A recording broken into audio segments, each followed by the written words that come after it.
The recording is started, and for everybody, you will now forever be recorded on the Vermont Climate Council.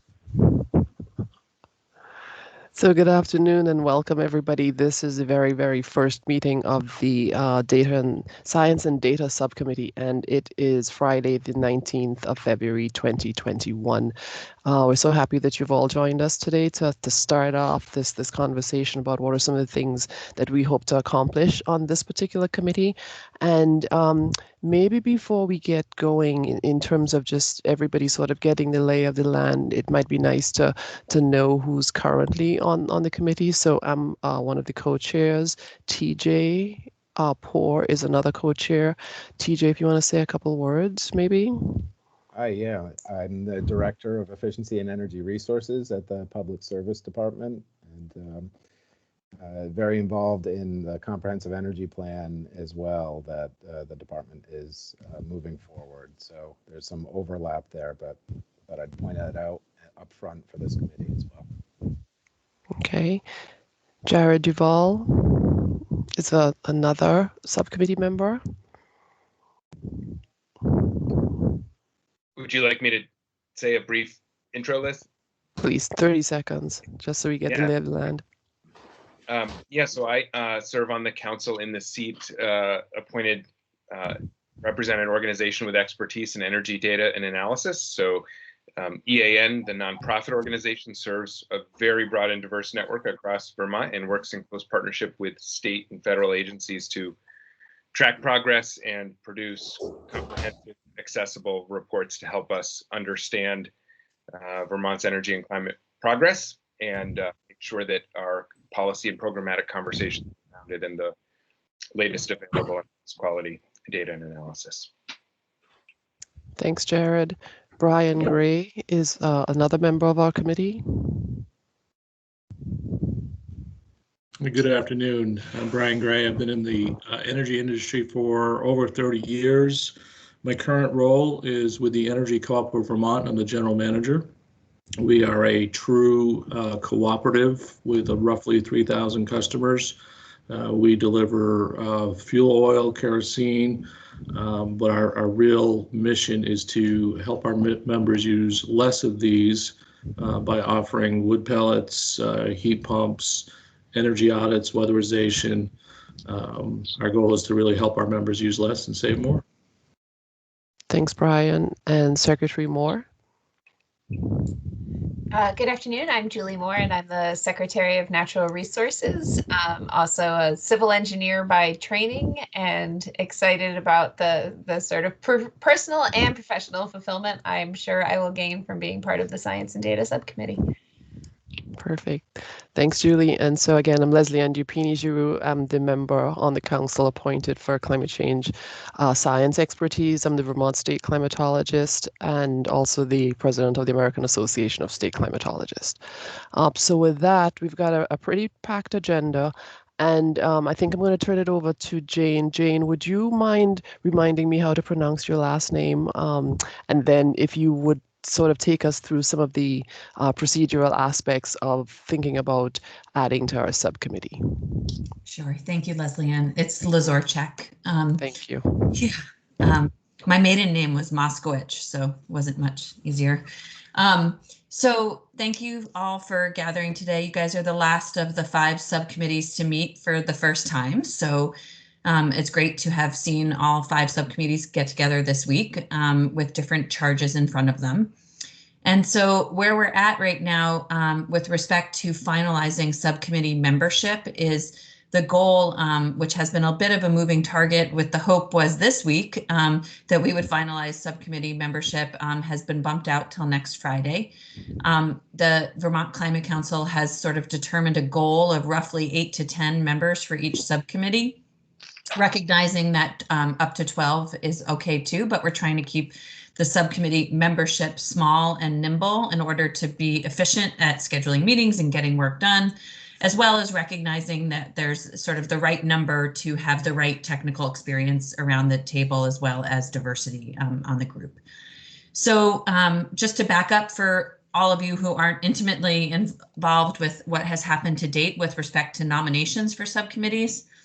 A couple of weeks ago now, we completed the first round of survey nominations where council members actually nominated folks to serve on the specific subcommittees. And through that process, we got roughly 95 nominations to fill what's, roughly 3 to 7 additional seats on 5 subcommittees.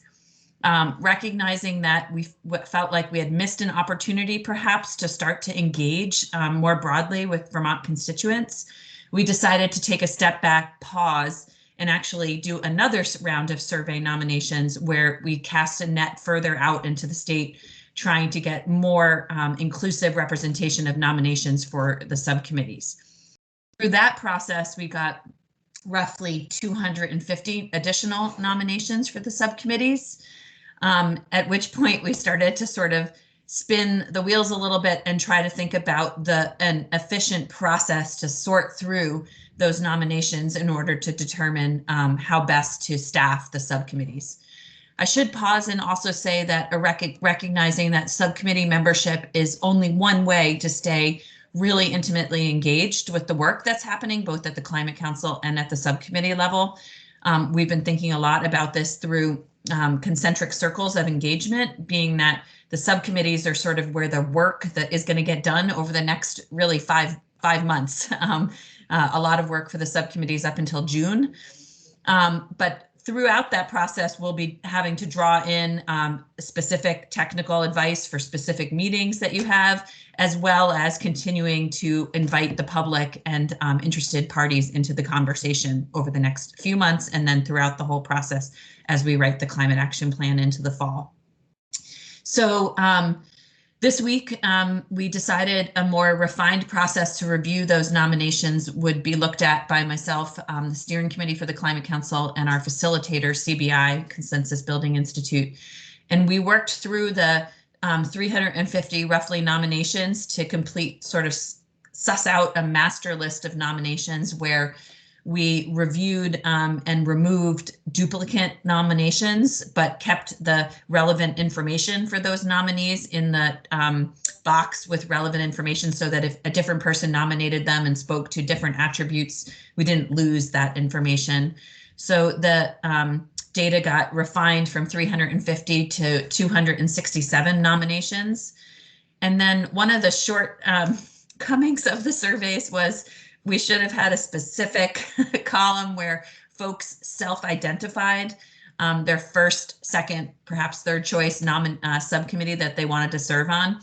But that information wasn't pulled out. It was in their relevant experience. And some folks, really less than a quarter of people who were nominated, self-identified a specific subcommittee they wanted to serve on. So we went through, read all of the relevant experience, pulled out if they actually said what subcommittee they were best suited for, or made professional judgment, recognizing that you all didn't want to go through 267 nominations and many of them wouldn't be applicable to this group anyway. The same thing, we did that for all of the nominees, put them in a subcommittee for, I'd say 95% of the nominees. I will say a handful of them I just couldn't place in any subcommittee. So I left that for those people will have to be reviewed by all the subcommittees, being that I didn't see a bucket to throw them in. And then in some cases, people seemed like they had the right experience for more than one subcommittee. So if that was the case, we put more than one subcommittee, and those subcommittees will review, those people in 2 different ways. So the hope was before your meeting today, the full process would have gone out to the Climate Council and all the members of the subcommittees, but we're making the final adjustments on the process, and that will come out probably right after this meeting. But tonight, you'll all get, as subcommittee members, you'll get a spreadsheet, which I did share with you ahead of this meeting, just so you could start to see it, or if you wanted to use it to guide your conversation today, you would have it. But you'll get a specific, you'll get the master spreadsheet, which will show all of the nominees. And then you'll get a spreadsheet specific to the Science and Data Committee, showing just the nominees relevant to your group. You'll see your 5 members' names in columns on the left side of the spreadsheet. And so like Jared or TJ, you'll go through it and you'll look at your column and you'll select high, medium, and low based on criteria that we've been, somewhat all talking about, but since then have been working to refine with input from the steering committee of the Climate Council, which pertains to relevant technical experience that you currently are missing, that you see as needed for this subcommittee. So that subcommittee description that you all have and that you'll probably look at today, you'll want to talk about that, see what experience you all bring to bear and what are some glaring omissions. So you'll highlight folks who bring to bear the experience that's needed. And then you'll review them based on diversity for the committee, diversity being bringing balance with respect to geographic diversity, BIPOC diversity, age, income, to your best of your knowledge, because obviously that's not listed in the spreadsheet, those specific attributes of folks. And then finally, if you know whether or not the person has the time to commit to the subcommittee, bearing that it will take likely 4 to 6 hours a week for the next 5 months, you should use that to inform your ranking as well. And so those criteria will be spelled out in instructions, both in an email to you all, as well as at the header of your spreadsheet. So when you go through, you'll review and rank them. Sorry, I keep saying review and rank, but we're trying to get away from the term rank. It's really intended to be a directional tool and just one tool to guide your conversation then next week to prioritize the membership for the committee. And so you'll get that this afternoon. Our hope is that we've created something that should be expeditious, quick for you guys all to go through. And by Monday, you'll turn around your review of the nominees for your specific subcommittee. At which point you'll have to meet again as a subcommittee next week, further refine that list and come to common agreement on those, I can't remember anymore, 3 to 7 additional members, and then present those as a recommendation to the full Climate Council next Friday for acceptance.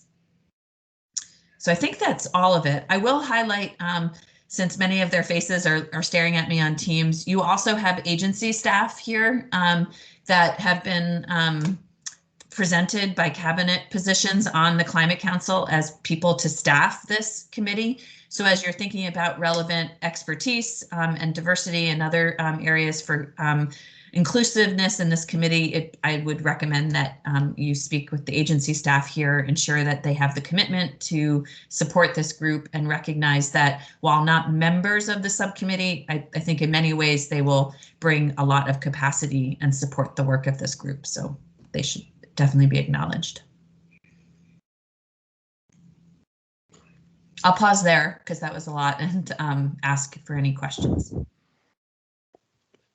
So thank you for that, Jane. I have 2 quick follow-ups to that.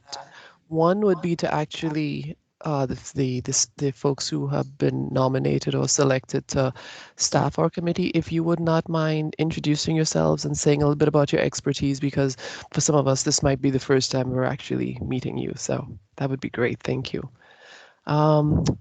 I think I know some of the names. TJ knows all of the names, so I'm going to give it a shot. I believe Andrea, Bennett, Claire, and I think I'm missing a couple other folks, right? One more. John. I think John. John? Yeah. Okay. Did you want us to say something, or? Please do. I'm Andrea Wright. I work for the Agency of Transportation. I lead the right-of-way and environmental program there. I'm interested to find my place on this subcommittee, actually. I was told, says, to be available as a resource to the subcommittee and possibly shifting to a sitting member. So I'm really just trying to feel all of this out and see where I might fit in. I guess I'll leave it at that for now. Okay. Very helpful. Thank you. Claire, why don't you go next? Sure. Hi, I'm Claire McElveny. I'm a senior energy policy and program analyst with the Public Service Department. So I work with TJ, although I'm not in his division, in the planning division. I've been with the department coming up on a year, and I'm probably relevant to this committee, currently leading our efforts to sort of what we're calling our data project, working closely with Jared and EIN and a lot of other stakeholders on sort of streamlining our data management infrastructure as a way to create more openly available and transparent data on Vermont. By way of background, previous to joining the department, I was actually, and still am, a PhD student at UVM, working in the Natural Resources Department with a focus on smart grid energy systems. Cool. Bennett? Hi, good afternoon. My name is Bennett Leon, and I'm the Planning Section Chief in the Air Quality and Climate Division in DEC, which is a department of the Agency of Natural Resources. And one of the things that our team does is produce the greenhouse gas emissions inventory state.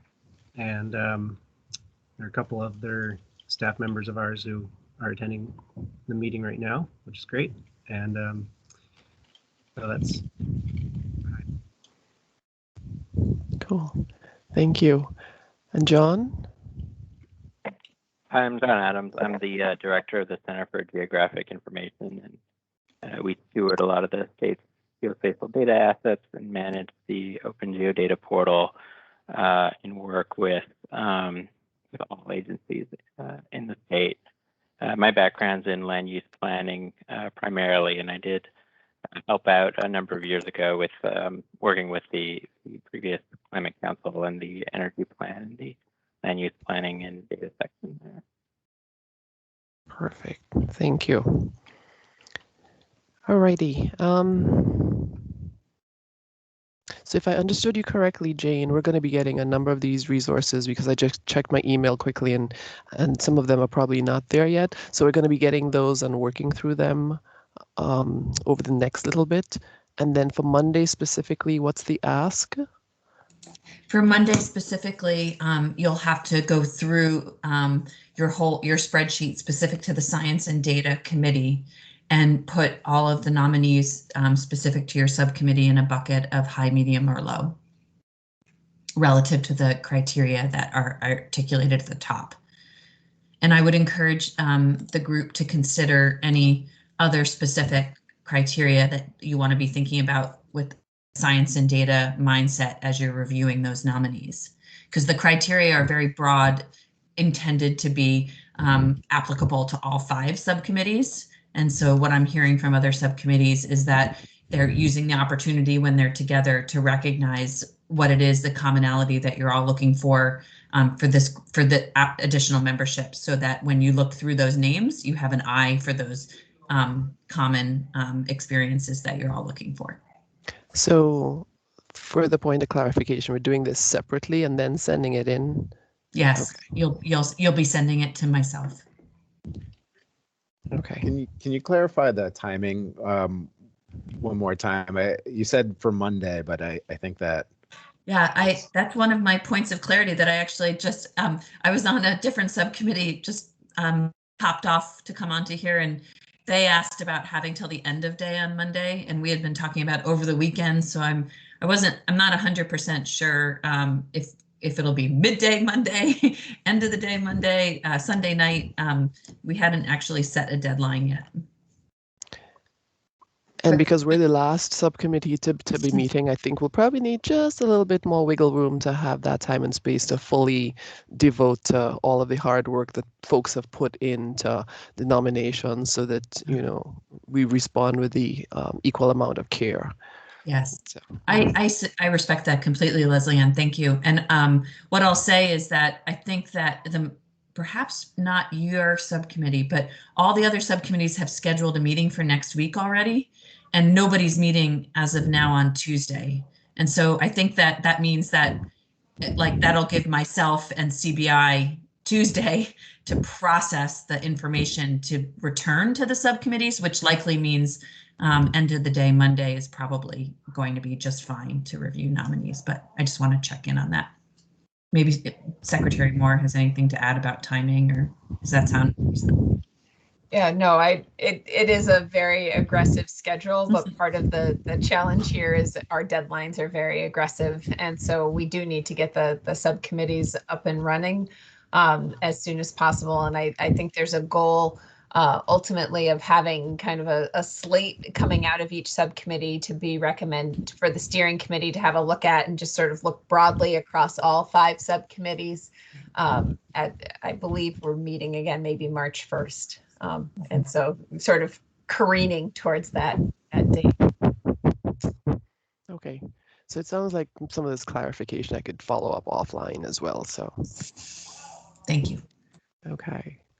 Alrighty. So the next part on our agenda, which talks about roles and responsibilities, a lot of these, from my understanding, are procedural in terms of things like spokespersons and other roles like that, taking minutes. And I think to the extent that we could be inclusive, I would suggest if we maybe table that part until we actually have everybody as part of the subcommittee, so that the call goes out to all members, so that whoever would like to volunteer for a particular role and or responsibility, it's an open call, as opposed to, like, oh, you came on and everything's filled except for this one thing. So my suggestion would be if we could sort of table that particular item for now until we're sort of filled out. And I saw Jared shake his head. Is that in agreement? And Brian's just staring at me, so. Alrighty. TJ, you were going to say something. Oh, just no objection from me. Okay. And so that leaves Secretary Moore. Are you okay with tabling that roles and responsibilities for now? Yes. Okay, perfect. Alrighty. So I'm going to turn it over to TJ to have us have an initial conversation about the scope of what we would like to do as a subcommittee, possible visioning, start talking a little bit about timelines, and then we'll take it from there. So TJ. Thanks. So our subcommittee is unique as far as all of the subcommittees of the Climate Council go, in that our subcommittee was not created by this Global Warming Solutions Act statute. It was created to meet needs that weren't directly addressed by the other subcommittees, and in part in service of the other subcommittees. So there's a draft scope, I guess the right term is, that has been distributed and is on the Climate Council website, but we really have the opportunity to make this scope ours as a committee, and so we want to. I'm proposing to take some time to actually go over that and really make it ours. And just before the meeting, I sent to the members a proposed markup. If folks who are didn't receive that is posted now in other supporting documents on the Climate Council webpage, so you can go there to see that. I think I will pull it up on the screen really quickly as well.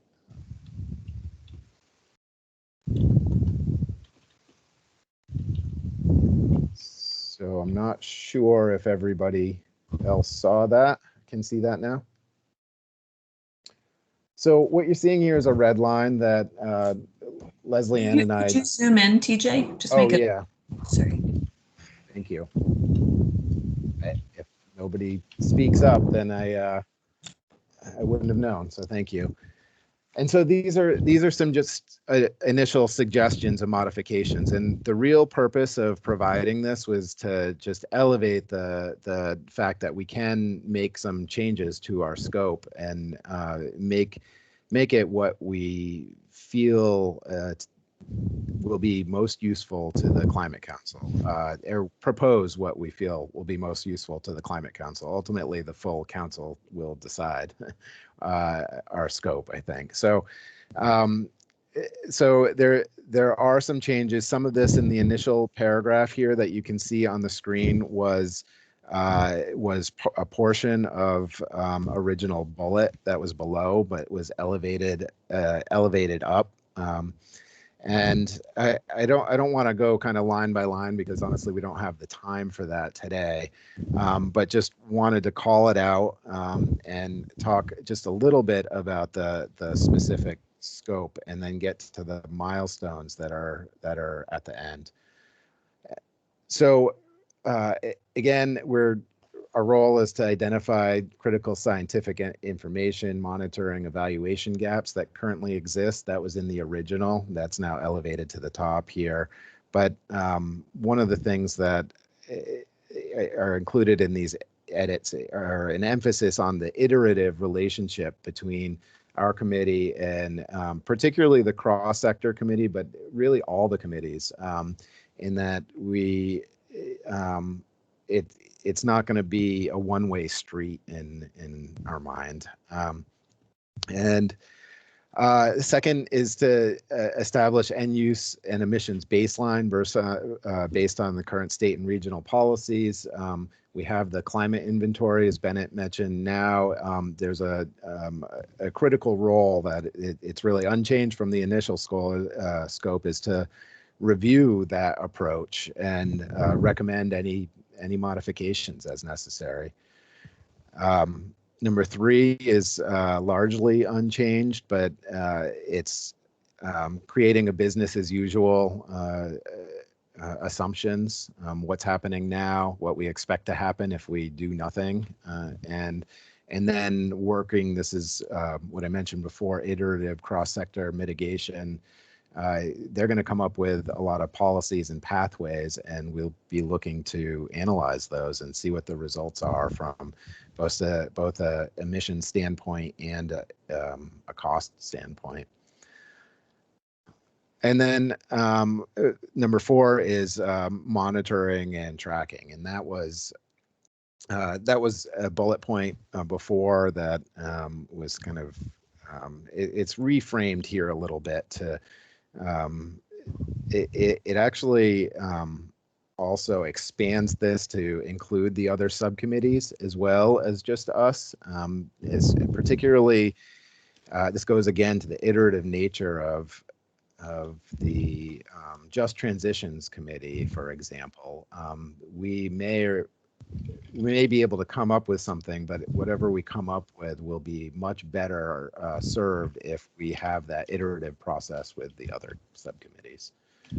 So I'm going to stop there before I get to the major milestones. And I do want to go through that really quickly, but I want to stop and see if folks have comment or feedback. Secretary Moore has her hand raised. Yeah, I have a question about 3B, TJ. And I guess it may just be word choice, but I'm not sure what's meant by description of the relative contribution of each sector.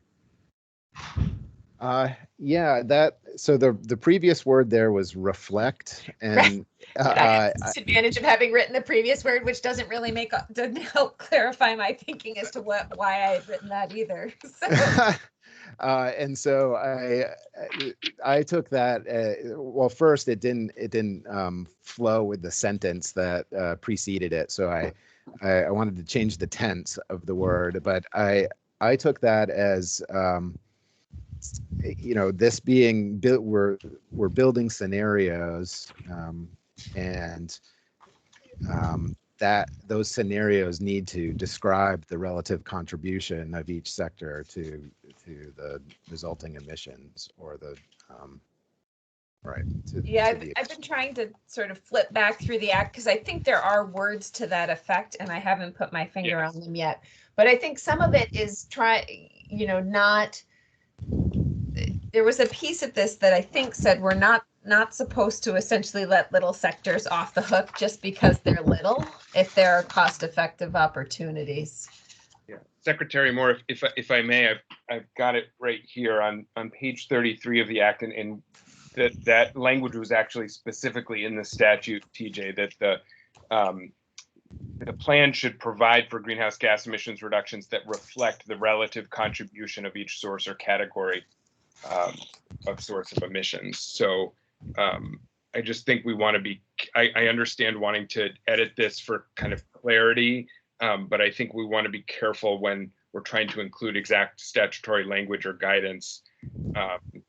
And my read of that is that, exactly as Secretary Moore said, that and I think that there are going to be some challenges here, because I think there are shorter term opportunities for some sectors and longer term opportunities for others. But I think that my reading of that intent is that we're part of our charge is to identify emissions mitigation strategies roughly in line, or that reflect the share that those sectors are currently responsible for. Where was that language, Jared? Yeah, it's sorry. So it's section 592 under the Vermont Climate Action Plan. Okay. And section D, and it's D2. Okay, thank you.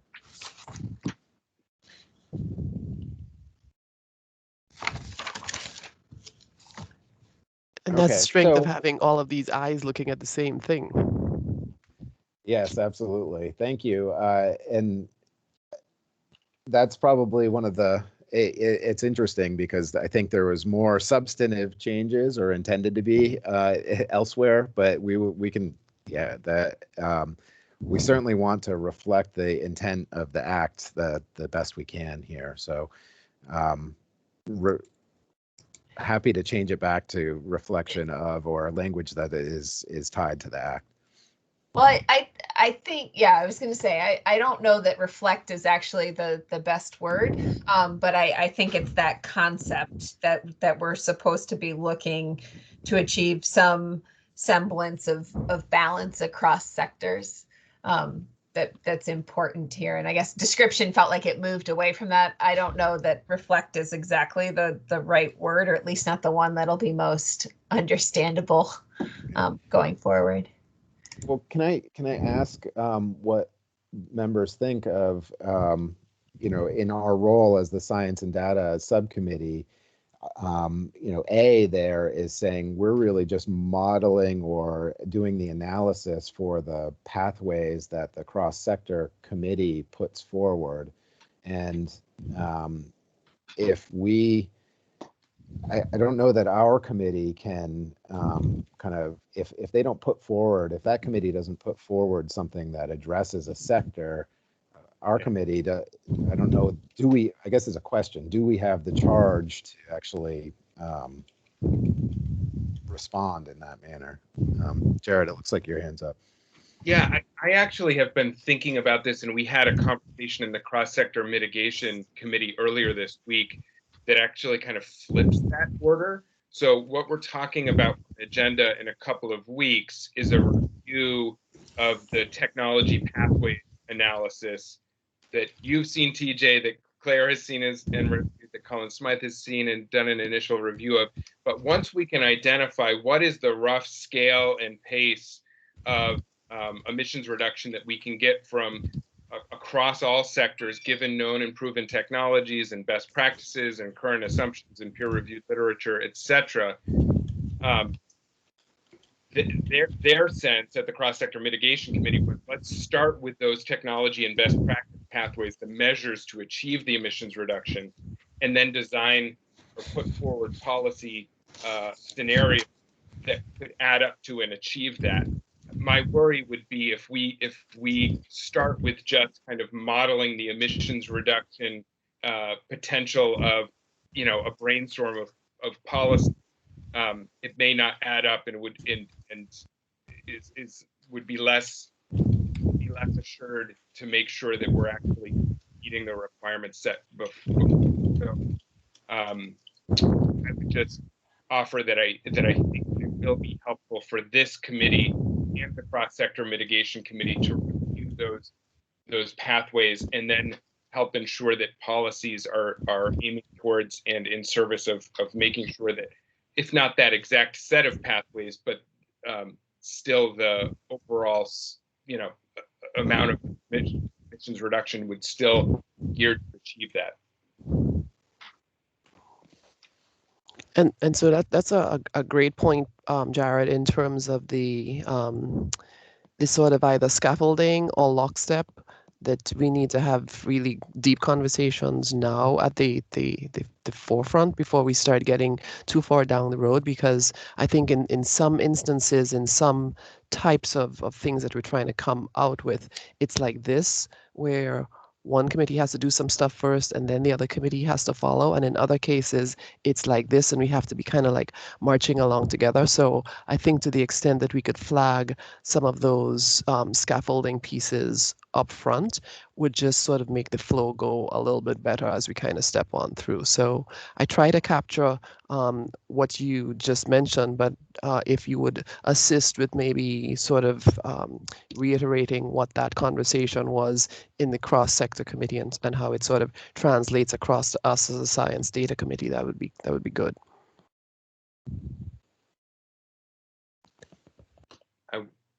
I want to be cognizant of not taking up too much space, but my hand was originally raised for some comments earlier in the document, TJ, if that's okay, if we can go to that, if that's okay. Sure.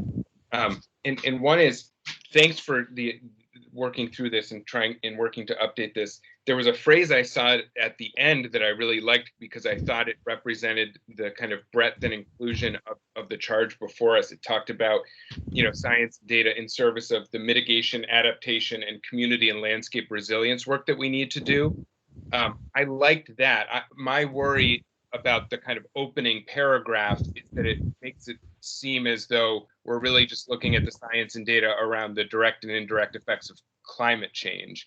Whereas I think when we read through the rest of the document, it's we're looking at emissions mitigation, we're looking at economic impact analysis, basically a whole suite of kind of, science and technical inquiry into, each of those things: mitigation, adaptation, community landscape resilience, some of the economic impact analysis.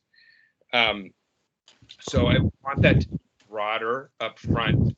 I also have I appreciate calling out the importance of drawing on regional knowledge and having a regional lens, but the way that it's worded right now, saying that we're going to have a regional approach, it almost it sounds as though we're not going to take a state approach, and I feel like the statute is really clear that we have to measure and reduce and track Vermont's emissions as important as it is in terms of some of the boundary problems. But I think that there's a way to include something in there that talks about the importance of drawing on regional knowledge and collaboration, but still makes clear that we have a responsibility to look at this for the state of Vermont. And if to put Secretary Moore on the spot, would you like to respond to that?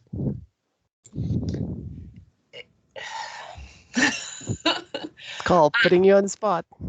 Yeah.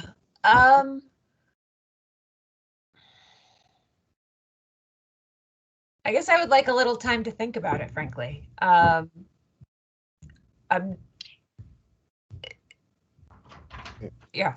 sorry. Yeah, I'll take you off the spot there, as we actually only have a limited time for this first meeting, and I think it's useful for us to transition to maybe figuring out exactly how we're going to edit this, because Leslie Ann and I wanted to put this out here for some thoughts out there, but it is certainly up. Everything is up for discussion, and as I said before, is to elevate this to saying, hey, we maybe a little less than I originally thought if some of the language was directly from statute, but that there's opportunity to shape what what our scope is and our charge is. But it looks like here in the major milestones for the subcommittees, this was again in the original document and unchanged here, but that we need to present our full proposed scope to the March Climate Council Committee. So that means we need to, and ideally we would have the other members online to help us vet the full scope. So I think we can probably table this for the moment, and it is going to be my suggestion, and to say let's proceed to, I think this discussion is helpful for all of us to maybe think of what we're missing, what the scope might be as we select subcommittee members, or not select, but kind of prioritize. I didn't want to say rank, Jane. I forgot the word you used, but and we can go from there. I did just want to put this up to get everybody attuned to our next steps here as well, and that next week we will schedule a time for a meeting, and we need to finalize composition by the end of February, as Jane mentioned, and full scope is kind of the first thing on the agenda. What exactly are we going to do? And I don't need to read the rest of this out here, but we're going to evaluate the pathways that the cross-sector committee comes up with and present at the May meeting are some recommendations. And so with that, I wanted to talk a little bit about, move on to the next agenda item, if that's okay. Raise your hand if it's not. And Jared, I think your hand is an old hand raise, or is it new? It is, but just to clarify, TJ, in terms of, it sounds like, there's a longer process on this document in terms of the charge. In terms of if any of us have suggested edits or comments, send those to you and Dr. Dupini-Giroux, or the full committee, just would kind of do an iterative process. It feels like there's more work to be done here than it's just kind of So this was designed to be an initial conversation, because we haven't had a chance to even meet as a committee, and because we have the unique opportunity of sort of putting a little bit more of a fine point on our charge. We wanted it. You know how it's easier to react to something than it is to sort of come with from scratch, and so we were trying that particular approach of putting something out there to see what was missing, what needs to be tweaked, what needs to be corrected, what needs to be edited. And so absolutely. So I guess the one question that I would ask, because I'm still not 100% up to speed on all of the open meeting public participation piece in all of this, if all of us sent edits, would that constitute a meeting, or would that, you see what I'm saying? So I'm just trying to get some clarification on that.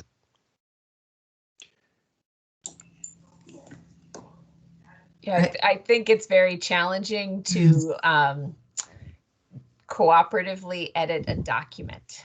We can do it in a meeting, but in terms of having a Google Doc or something where we're collaboratively editing, it does run afoul of the open meeting law. So I'm gonna send edits or comments directly to just our co-chairs. That would not constitute a quorum, and they could help compile and sort through those for a next draft. If you were willing, I'm not trying to put you on the spot, but if you were willing to do that rather than replying all. Yes, it would have to be something to that effect. Yeah, and I was just going to suggest that process. And again, I think once our subcommittee is developed, that might be a little easier, because, for instance, Jared, if you sent an email to Leslie Ann and I right now, I think that's a quorum, because there's 3 out of 5 of us. So we need to just be a little careful. But I will volunteer. If you have edits in the meantime, please just send them to me, and I will coordinate into one document that we can all talk about in a future meeting, whether it's the next one or the one after. So please send any and all edits. Yes. In terms of subcommittee meeting logistics, I think we have quite a lot of work to do. However this document ends up, there's a lot. There's going to be a big scope. I think we're set a meeting for next week. Probably soon thereafter, and I think, but beyond that, similar to the previous agenda item, I think it would be good to to table this until we have the full breadth of the subcommittee in terms of what day we're meeting and, you know, the exact frequency. So I guess I'm going to ask if there's any objections to that process. I don't. I just had another clarifying question. Because we have such moving schedules, is it okay to use something like when is good to try and pin down those times?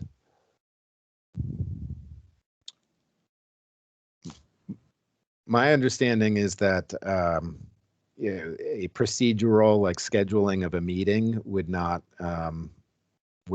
it's not going to have substance, so we can do that. We can send an email that says when is the time to meet, and that, yes.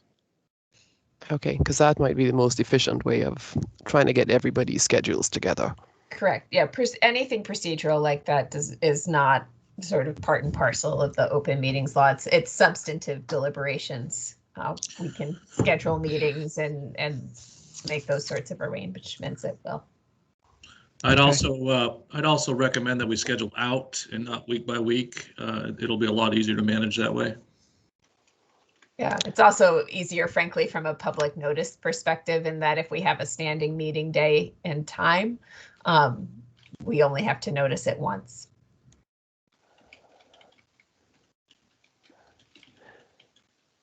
Okay.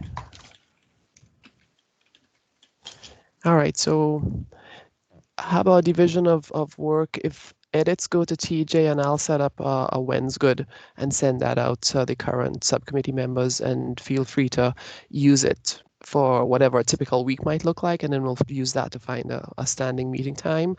And then as committee members come on, if we need to adjust that, we'll take it from there. That sounds great. Mm-hmm. Okay, so we are at 4:51, and at this point in time, we have about 9 minutes left for our scheduled meeting. I'd like to open that up to our public comment period. And so if you would either like to raise your hand or turn on your mic and speak, I will try and keep track of the... Jared, did you put your hand back up? Yeah, sorry. Before we go to public comment, I just had one additional thing on the agenda that I wanted to note, if that's okay. Mm-hmm. And that is, you know, even though we don't have a fully fleshed out scope yet for the committee, I think that we have some clarity on the set of tasks that we'll likely be charged with. And I just wanted to say that as we go into the weekend and Monday and thinking about those subcommittee nominees to help round out our expertise and experience and perspective on this committee, looking at the importance of focusing on our state's greenhouse gas emissions inventory, focusing on the emissions reduction pathways, focusing on the economic impact analysis. I just want to reflect, and then I would be curious to hear from any other council members what you're thinking about in terms of priorities for the folks we would add to our committee to get that work done. For me, it's really there's a you know, the level of nuance and complexity that goes into an emissions inventory and into that pathways analysis. Folks who have the expertise and experience there would be invaluable. And I think in terms of, especially if we're going to be seeing RFPs around economic impact analysis, you know, trained professional economists would also be really helpful in helping us assess some of the economic impact analysis that we'll either do or that we'll you know, review in response to the RFPs that come out. And if there's other, I'd be curious what other folks are looking for, but those seem to me two sets of experience and expertise that will be particularly important lens to put on our review of the nominees. Yeah, I would agree, Jared. You know, I quickly looked through the list, and there's a lot of really good nominees there. I think once you get past that first layer, I think a little bit about geography, and I think a little bit about sector. But I think you nailed it. The experience and background are number one. And I completely agree with those. I actually had those two written down, and one of the piece would be sort of assisting with the weather climate resilience piece of things. That's another piece that I think it's critically important because it's so large, and so I would put that out there.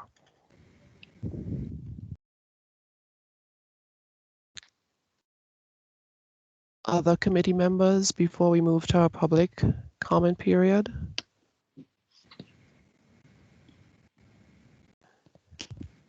Okay, hearing none, we have Jeff Forward. Hello, and thank you for your time and effort in this work. It's incredibly important work and quite daunting. My question is probably most directed at TJ. I have some experience, working on the first comprehensive energy plan back in 1990, and recall what that modeling exercise was like. Are you, this committee, going to be engaged in doing direct modeling of proposed policies? And if so, what models are you thinking that you're going to be using?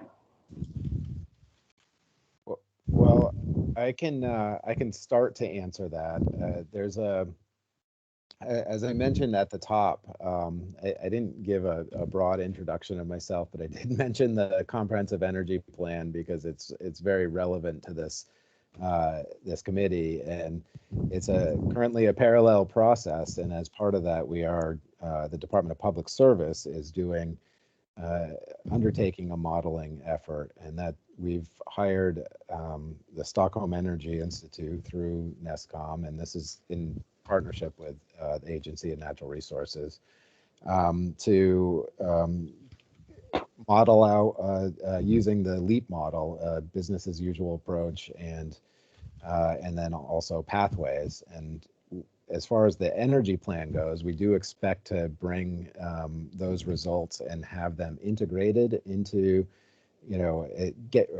integrated may be the wrong word, but we want this committee, the subcommittee, and to the extent the Climate Council is interested,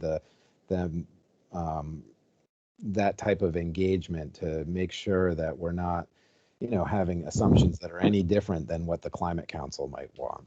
The scopes of the energy plan and the Climate Council are a little different, and so I don't want to say that this modeling is going to be representative of this subcommittee's effort, but I do want to have it available for the subcommittee's use and to get be one avenue where we get the necessary feedback that we need to kind of vet the assumptions and have a robust process.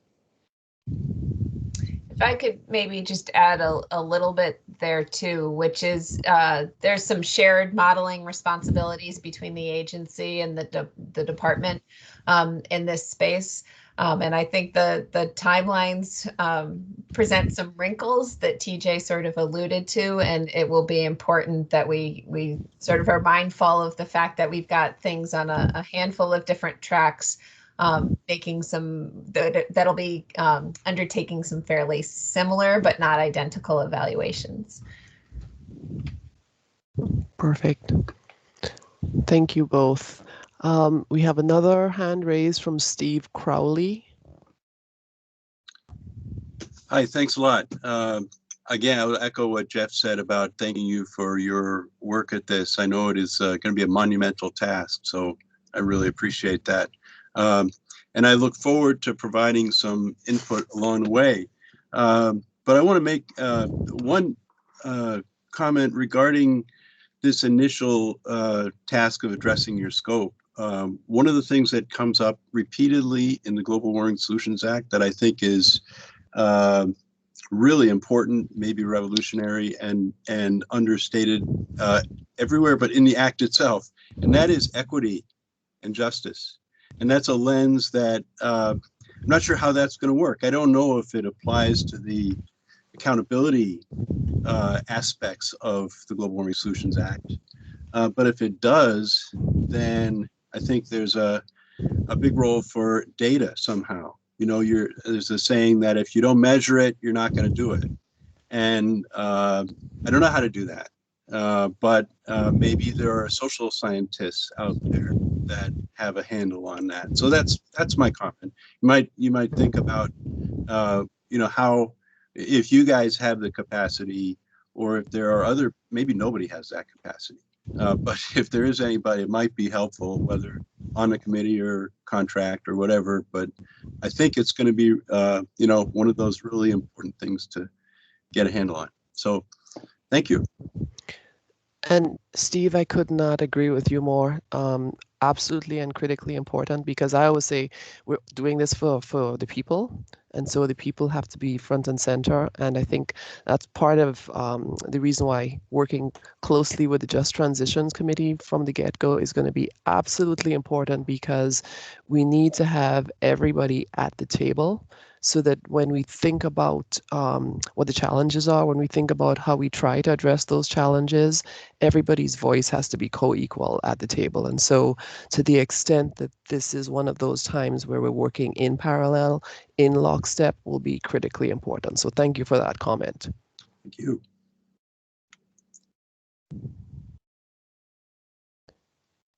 Do we have any other hands or comments, questions?